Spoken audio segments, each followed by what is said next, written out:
We're talking about horseshoes and hand grenades, minus the horseshoes. It's Michael Fitzmaurice on today's Motivated Moments in History.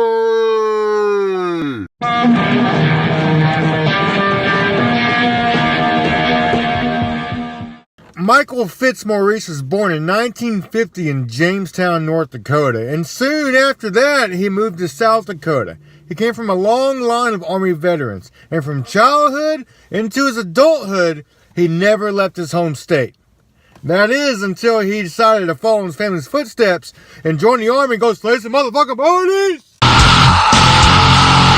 He joined the Army in 1969. After basic training at EIT, he was assigned to the 17th Cav Regiment in the famous 101st Airborne Division.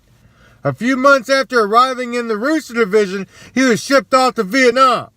His job there was simple, to guard an airstrip in the Khe Sanh.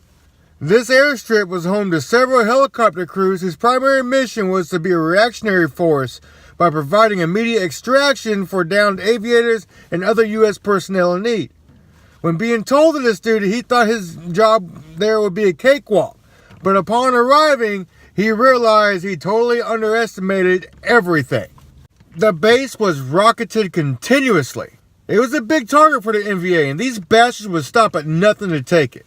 It was the early morning hours of March 23rd, 1971. He was coming off guard and was headed back to his quarters. Well, when walking back, the NVA struck by way of complex attacks. It wasn't long until the NVA sappers compromised the perimeter and ran suicide bombers into the bunkers and other command structures. Mike jumped into a fighting position with three of his buddies and started returning fire. The NVA, they were inside the camp and were unleashing pure hell. And all of a sudden, three explosive charges came tumbling into position.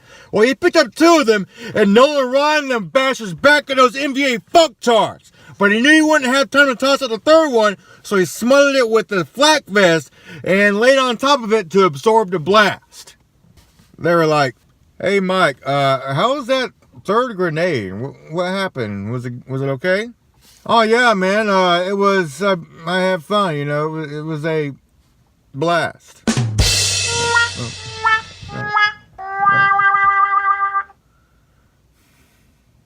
The blast, it was vicious. It flew Mike into the air and landed him outside of his position. He sustained serious wounds, including near deafness as well as a dislocated eyeball. Somehow not dead, but partially blind, he got up and charged the enemy until his rifle was destroyed by yet another explosive charge. When the rifle was destroyed, he couldn't see, so he felt around the ground so he could find another weapon. When he finally found one, he was tackled by an NVA guy, and there they fought in some good old-fashioned hand-to-hand. Well, it didn't take long for the NVA turd to realize he just made a grave error in trying to fight the unkillable Mike freaking Fitzmaurice.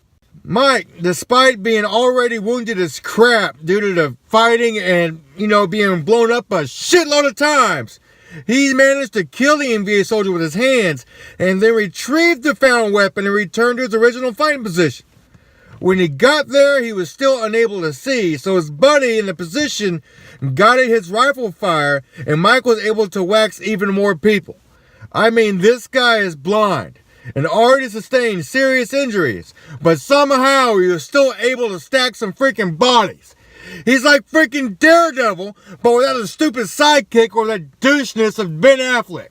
Mike refused to be treated or evacuated until the fighting was done. When the NVA retreated, he was finally evacuated and eventually made it back to the States, where he spent the next 14 months in and out of hospitals repairing his dislocated eye, shrapnel wounds, and severely damaged eardrums. He still wears hearing aids in both ears, and other than that, he really shows no symptoms of the injuries he received in battle.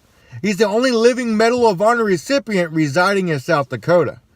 He was recognized twice by his state.